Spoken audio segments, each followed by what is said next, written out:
Welcome to the story.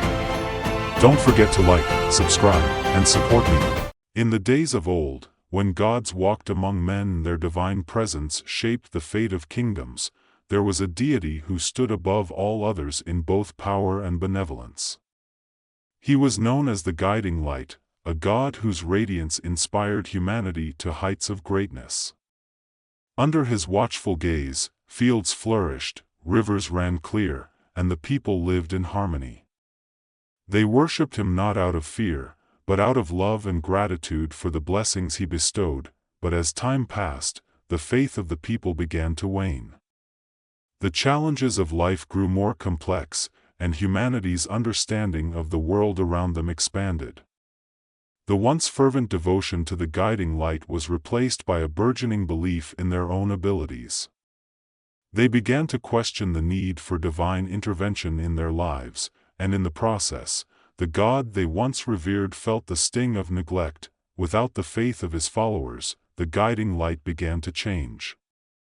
The warmth that had once defined his presence grew cold, and the compassion that had driven his every action turned to bitterness. In the absence of their adoration, he grew resentful, blaming humanity for their ingratitude. What was once a god of light and hope became a figure of darkness and tyranny. As the guiding light's transformation took hold, so too did his rule over the world. No longer content to guide humanity, he sought to dominate them. He demanded absolute obedience, and those who dared to defy him were met with swift and merciless punishment. The world that had once thrived under his care now cowered in fear, shackled by the very deity they had once worshipped. In this dark time, there arose a man named Rain. Unlike the legends of old who wielded great power and were destined for glory, Rain was an ordinary man. He had no divine favor, no magical abilities, and no royal lineage. What he did possess, however, was an unyielding sense of justice and an indomitable will. He had seen the suffering of his people, and he could not stand idly by while a fallen god ruled as a tyrant. Rain was a man of the people, born in a small village nestled in the shadow of the mountains. He had grown up working the land alongside his father, a humble farmer, and his mother, a healer known for her kindness and wisdom. From them, Rain learned the values of hard work, compassion, and the importance of standing up for what was right. These values would become the foundation of his resistance against the tyrant god. The first stirrings of rebellion began in the quiet corners of the land, far from the prying eyes of the deity's enforcers. Rain traveled from village to village, speaking to the people, listening to their stories of hardship and despair. He knew that the only way to challenge the god's rule was to unite the people, to show them that they were not powerless in the face of divine tyranny. At first, his efforts were met with skepticism. Many had resigned themselves to their fate, believing that no mortal could stand against a god. But Rain's passion and determination were infectious.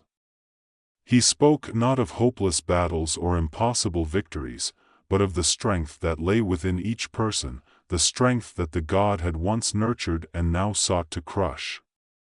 Slowly, the seeds of rebellion began to take root. As Rain gathered allies, he was joined by men and women who, like him, had suffered under the god's rule. Ilara, a brilliant tactician with a sharp mind and a sharper tongue, became his closest confidant. She had once served as an advisor to the king, but when the tyrant god seized control, she fled the court, unwilling to serve a despot. Her knowledge of strategy and her understanding of the god's weaknesses would prove invaluable to their cause. Merrick, a blacksmith of unparalleled skill, was another who joined Rain's ranks.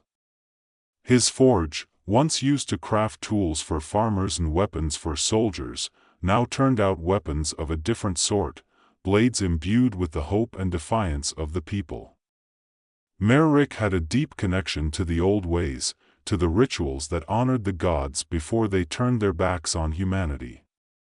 His work would come to symbolize the rebellion, a reminder that even the most ordinary of people could strike a blow against tyranny. then there was Seraphina, a healer whose hands could mend both flesh and spirit.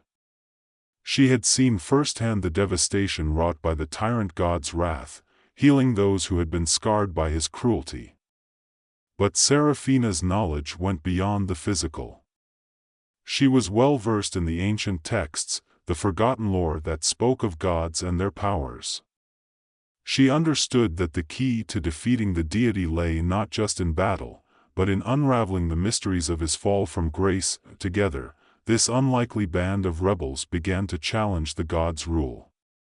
They struck not with brute force, but with cunning and strategy. They knew they could not defeat the tyrant god through sheer strength alone.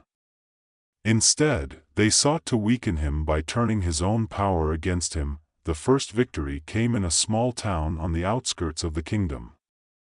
The god had sent his minions, twisted creatures born of divine power, to quash any hint of rebellion. But Rain and his allies were prepared. Using Alara's strategies, they lured the creatures into a trap, using the terrain to their advantage. The battle was fierce, but in the end, the rebels emerged victorious. It was a small victory, but it sent a powerful message. The god was not invincible. Word of the victory spread quickly, and with it, the symbol of the rebellion, a flag, crafted by Merrick, bearing the image of a broken chain. It was a symbol of freedom, of the people's desire to break free from the god's tyranny. The flag began to appear in towns and villages across the land, a beacon of hope for those who had long been oppressed. As the rebellion gained momentum, Rain knew they needed more than just victories on the battlefield. They needed to understand the god's weaknesses, to find the chink in his divine armor. It was Seraphina who first uncovered the clues in an ancient text, a prophecy that spoke of the god's fall. The prophecy was vague, filled with riddles and metaphors, but one thing was clear: the god's power was not infinite. It was tied to the faith of the people, the very faith that had once sustained him. The discovery was a turning point. If the people's loss of faith had weakened the god, then perhaps it could be used against him. Rain and his closest allies embarked on a quest to learn more, traveling to sacred sites, consulting with ancient spirits, and seeking out the wisdom of those who remembered the old ways. It was a perilous journey, fraught with danger, but the knowledge they gained was worth the risk. They learned that the god's divine form, once pure and radiant, had become corrupted over time. His power, though still formidable, was no longer invulnerable. The more the people lost faith in him, the weaker he became. Moreover, the weapons forged by Merrick, imbued with the hope and defiance of the people, could wound him in ways that ordinary steel could not. Armed with this knowledge, Rain devised a plan to weaken the god further. He knew that a direct confrontation would be suicide unless they could tip the scales in their favor. The key lay in spreading the rebellion, in turning the people against the god and sapping his strength. To do this, Rain sent small teams to different regions, each carrying the message of hope and resistance. They spoke of the god's vulnerabilities, of the victories won by ordinary people, and of the power that lay within each person to shape their own destiny. The message spread like wildfire. The symbol of the broken chain became a rallying cry for the oppressed. Uprisings began to break out across the land, small at first, but growing in strength and numbers. The god's minions, once feared and obeyed, now faced resistance at every turn. The people, emboldened by the successes of Rain's forces, began to fight back, but Rain knew that victory on the battlefield was not enough. They needed to strike at the heart of the god's power, to confront him in his stronghold and bring an end to his tyranny once and for all. The final battle would be fought not just with swords and strategy, but with the combined will of the people. As the day of reckoning approached, Rain gathered his allies for what would be their last and greatest challenge. They had come a long way from the small, ragtag group that had first dared to defy a god. Now they stood as the leaders of a rebellion that had spread across the land, united by a common cause. The journey to the god's stronghold was treacherous. The tyrant god, sensing the threat to his power, unleashed his full fury upon the land. Storms raged, the earth trembled, and the sky darkened as if the very heavens were turning against humanity. But Rain and his allies pressed on, driven by the knowledge that this was their last chance to free their world from the god's grip. When they finally reached the stronghold, they were met with a sight that would have struck fear into the hearts of lesser men. The fortress was a towering edifice of black stone, its walls seemingly carved from the darkness itself.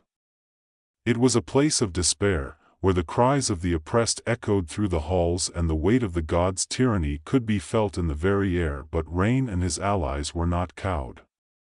They had come too far, sacrificed too much, to turn back now. With a final rallying cry, they stormed the fortress, cutting through the god's minions with a fury born of desperation and hope. The battle was brutal, with losses on both sides, but the rebels fought with the knowledge that their victory would mean freedom for all. At the heart of the fortress, in a grand hall that had once been a place of worship, they confronted the tyrant god. The deity stood before them, a towering figure of darkness and malice, his once divine form now twisted and corrupt. His eyes burned with hatred as he gazed upon the mortals who dared to challenge him. Rain stepped forward, the sword forged by Merrick in his hand. It was no ordinary blade, it was a weapon forged with the hopes of the people, a symbol of their defiance. The god laughed, a sound that reverberated through the hall, but there was no mirth in it, only bitterness. "You think you can defeat me?" the god sneered. "I am eternal. I am divine. You are nothing but insects beneath my feet." Rain met the god's gaze, unflinching. "You were once a god of light," he said. "But you have fallen. And now, you will fall again." With that, the final battle began.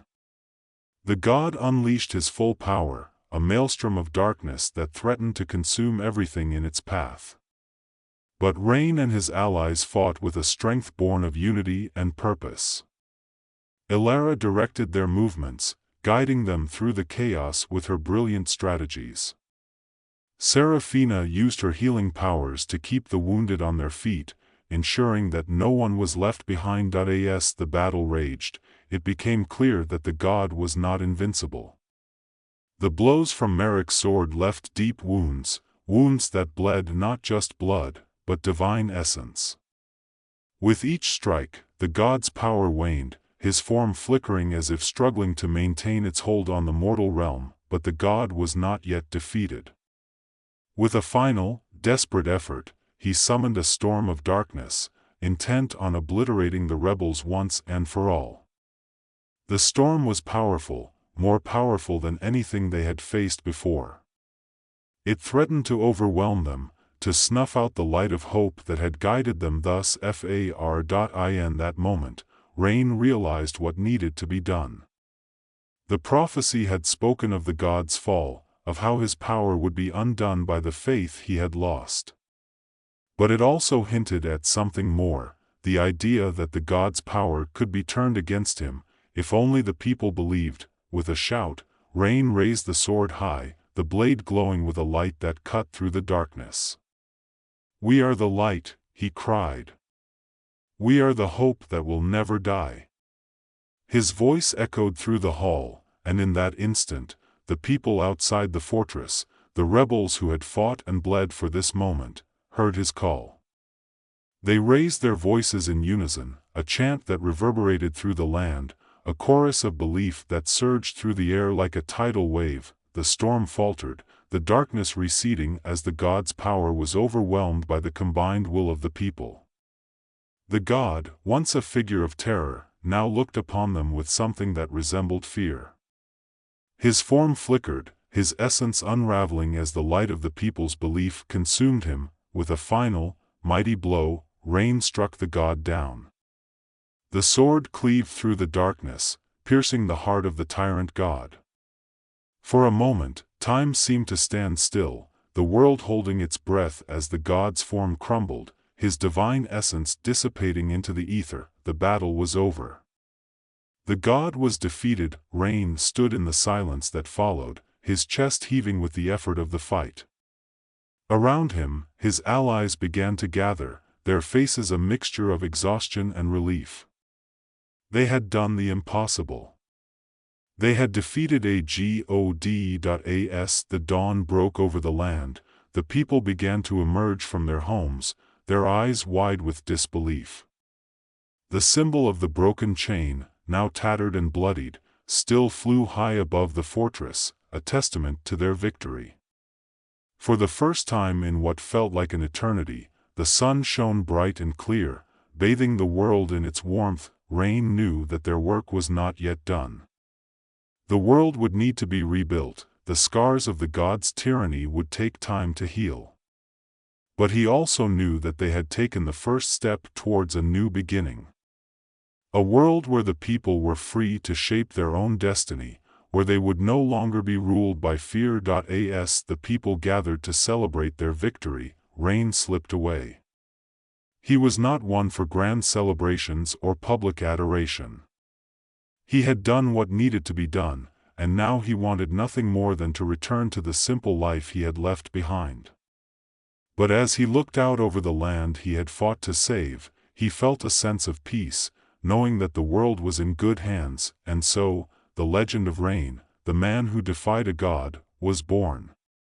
It was a story that would be told for generations, a story of hope, of resilience, and of the indomitable spirit of humanity.